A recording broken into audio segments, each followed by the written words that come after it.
like helium. You want to come out here?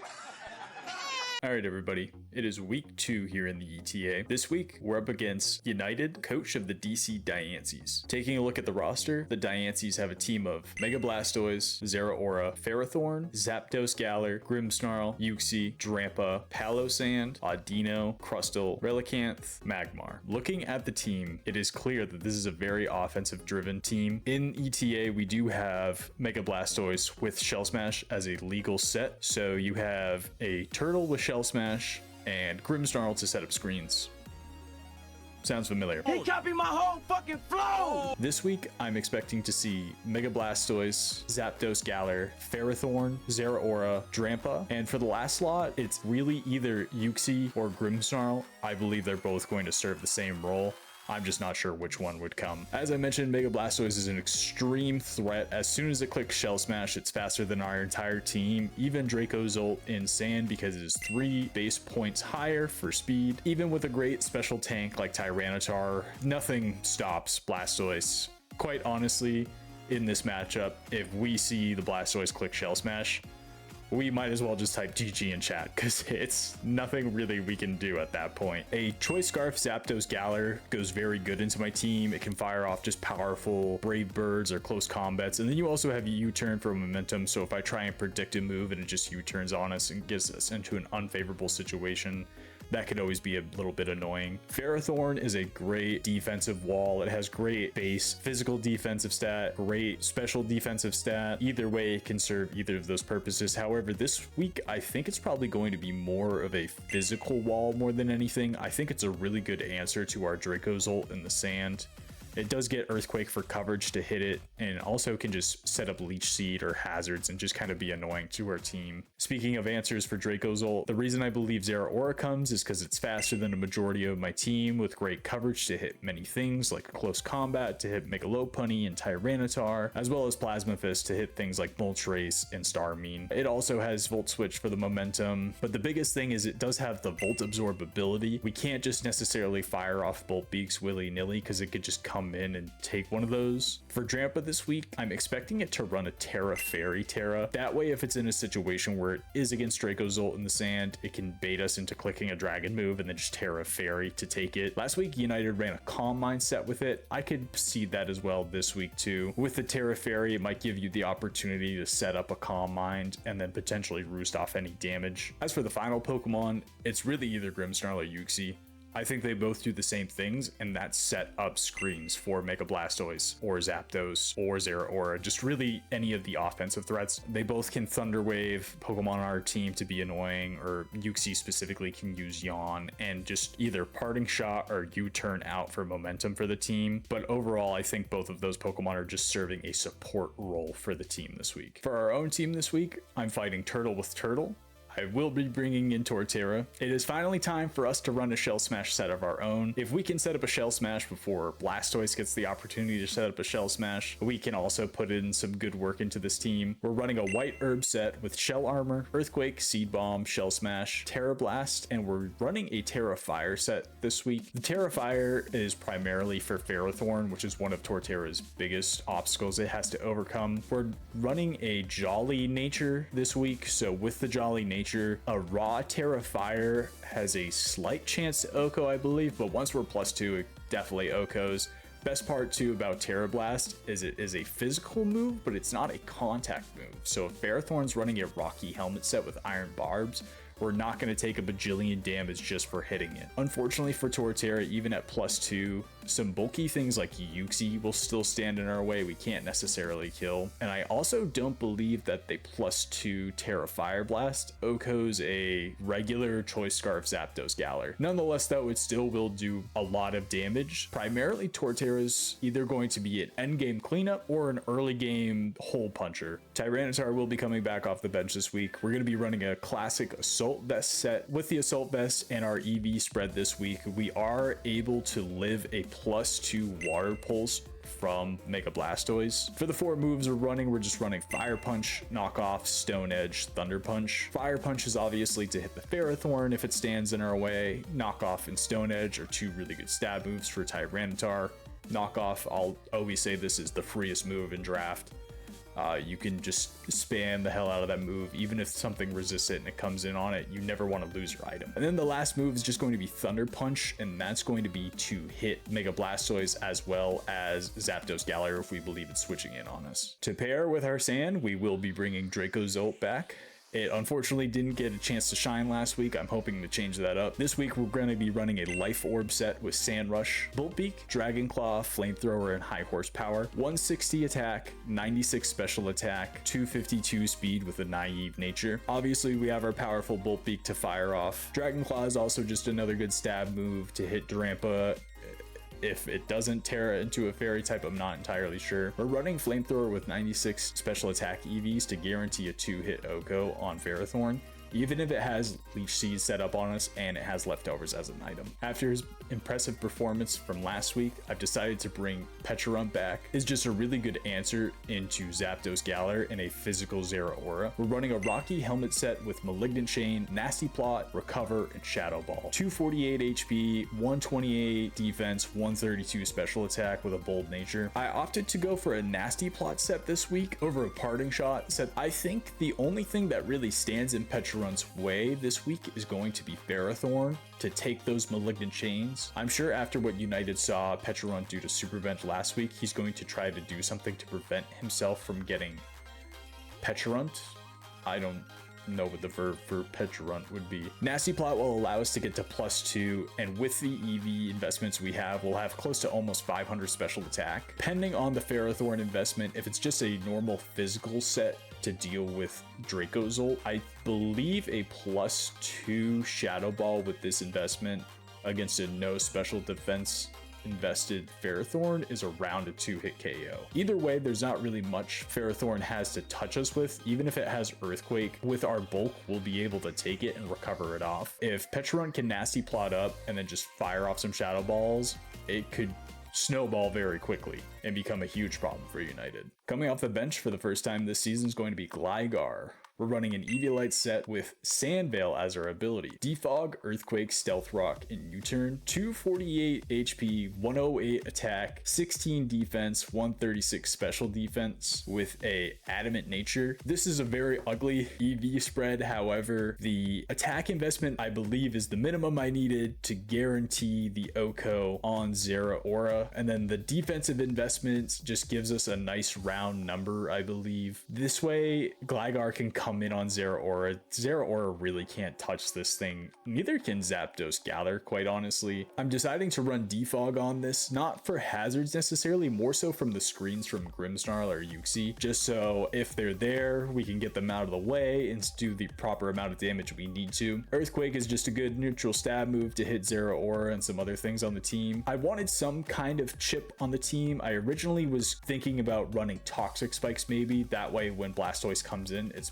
forced to be on a timer. However, Stealth Rock kind of just hits everything more. You have Zapdos and Uxie with Levitate, so any kind of spikes wasn't really going to hit them, and I think any kind of chip we can get on anything is going to be big, so I just decided to go for the Stealth Rock. And then we just have a nice slow U-turn to get momentum, so whatever kind of answer Yanited may have for Gligar in Mega Blastoise or anything else, we can get in the Pokemon we need to be there for it. The last Pokemon we have is another Pokemon coming off the bench for the first time, and that's going to be Starmie. We're going to be running a Choice Scarf set with Natural Cure, Flip Turn, Psychic, Scald, and Thunderbolt, max special attack, max speed, 4 special defense, modest nature. The reason I'm deciding to run a Choice Scarf set is, as I said in Yanited's team, I believe a Choice Scarf Zapdos Galar goes very good against our team.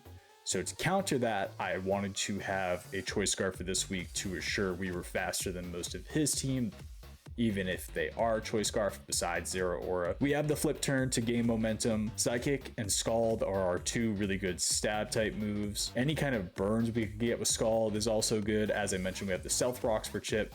If we can get Burn Chip 2 on anything, I'll take it. That's great. And then lastly, we have Thunderbolt, which is a 2-hit KO on Mega Blastoise. So that is going to be the team for this week. Very short prep period this week. Not as much prep as I put in last week.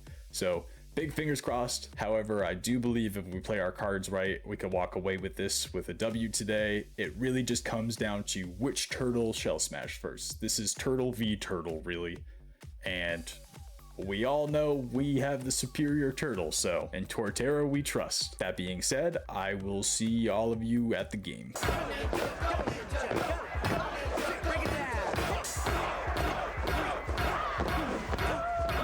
Alright, we at the game. We see Ferrothorn, Zapdos Galar, Blastoise, Zeraora, Drampa, Audino. Had everything down besides the Audino. So we don't see Uxie, we don't see Grimmsnarl, which is nice, so there's no screens. As for a lead right now, I'm debating whether I want to lead with Gligar, get my rocks up, or do I want to lead Starmine and just flip turn out? Because I feel like you may lead with Zapdos if it's Choice Scarfed, or Zeraora is also good. So either of those, I guess it's just good to lead Gligar. I'm going to lead Gligar, but before I get into it, just want to say a quick prayer. Arceus, if you can hear me, please do not let Mega Blastoise Shell Smash sweep me. And please, Arceus, let the Celtics beat the Mavericks tonight. Amen. Alright, let's game. Alright, we're leading Gligar. Zapdos Galar's here. Perfect. Here's what we're gonna do. We're gonna throw up some rocks. We're gonna eat that U-turn. Blastoise is here. And now this is where I wish I ran taunt, because at this point I feel like this thing just clicked Shell Smash and I'm scared. But if it clicks Shell Smash, oh god guys, I really don't know. We should have run Focus Sash on something. Well, let's just U-turn out of here. Oh, Yawn. Whoa. What the Blastoise doing, man? Kinda just want to go in here. I can fire off a Psychic too, like the only thing that switches in a Ferrothorn. So I'm actually gonna go for that. I'm gonna get Starmine in here and I'm gonna click Psychic. Alright, we just see Audino. Heavy duty boots Audino. Took that pretty comfortably as well. What is Audino going to do to us? Wish Protect, you have Regenerator, which is a bit annoying. I think you get Knockoff too. I want to see what this thing gets for like status moves real quick. It gets a lot of them. Thunder Wave, Toxic, and Yawn. I kind of wish we were running Immunity over Sandveil, but Sandveil may be our saving grace, so we might be able to dodge a Water Pulse from Blastoise in the sand. I kind of just want to go into Pecharunt here, because then we can start firing off Malignant Chains regardless. I'm going to do that. Knockoff. Nice, we get some Rocky Helmet chip, which is cool. Losing the Rocky Helmet kinda sucks, but it's not a huge deal. And I feel like Yanited knows I want to go for the Malignant Chain, so I kinda want to just go for the Nasty Plot. No, we see Drampa. Do I fire off the Malignant Chain? This was like an immediate answer. Like, Drampa straight up was like, yeah, I'm coming in on Pecharunt. I don't know though, we're faster. I'm gonna go for the Malignant Chain here. If a Terra steals, that's gonna be a little bit annoying, but we can follow it up with a Shadow Ball, because we're at +2 now. We're at 490 special attack. Ground. Glare. That is unfortunate. Ground makes sense though. Another way to take the Bolt Beaks, but you don't get whatever is. I'm thinking I may go into Tyranitar here, predicting the special move, and then we can go for a nice knockoff actually. Audino. I kind of want to knock you off and get rid of your boots so you start taking some of these stealth rocks when you come in here. Ooh, nasty crit. That is my bad. Reflect. Okay. So there is a support mon setting up screens for the sweepers around here. Do I think Stone Edge kills through this? Probably. No, well that was a crit, so I feel like Stone Edge is our best bet. And I don't want this thing to regenerate and stay alive. I'm gonna go for the Stone Edge and it's gonna miss because that's how Stone Edge works. See Zapdos come in here. Holy crap, I can't believe we hit that and it did absolutely nothing. That's fine though, we can just go into Gligar, and then he probably U-turns anyways. Tailwind, whoa! I am like impressed with the tech right now. This is getting crazy right now. Feel like you probably U-turn out, so I'm gonna U-turn out on your U-turn. Sand's over this turn. Thunder's Kick to get the defense drop. That doesn't matter though. So we're out of here. If that's all you have, I'm going back into you, and I'm firing off another Malignant Chain. I'd rather go for the odd Shadow Ball, honestly, and not waste Malignant Chain PP. Yeah, because you're U-turning out of here. You can go into Audino if you want. I'm cool with that. Ferrothorn, okay. So this is nice. We get the Shadow Ball off. That does good damage. How much have we chipped everything, by the way? Enough for Torterra to sweep, I think. Yep, we are immune. Y'all want to see something nasty? Wait, what is Mirror Herb? I don't know what's Mirror Herb. Yeah, we Shell Smash. What gangsters. We eat the Gyro Ball. Now we fire off the Terra Blast. Zapdos Galar, that's going down. Yep, see you later. Audino's coming out. We can just go for Earthquake. Nice. Alright, what now, man? Blastoise. Guess what? Seed Bomb. Revealing all the moves here. You can double all you want, man. That's fine. I'm just going to click Terra Blast here. If you want to switch back into Blastoise, I'll play this game. Ferrothorn down. Blastoise comes out here. We click Seed Bomb. Onto the Drampa.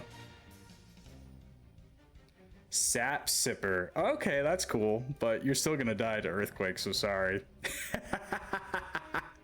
You guys can't see the message from Yanited, but it says, okay, tech showed off, I can lose in peace now, which is super funny. That is cool. The Sap Sipper is a nice tech for the Drampa. It's unfortunate he couldn't get it off earlier, though. Alright, guys, so that is how the Toronto Torterras do it, baby. Shell Smash Torterra coming back with the sweep. That's what it's all about, guys. That is so awesome. Yes! We are the superior turtle. Not Blastoise. It's Torterra. It's always Torterra. Go Torterras. Go Celtics.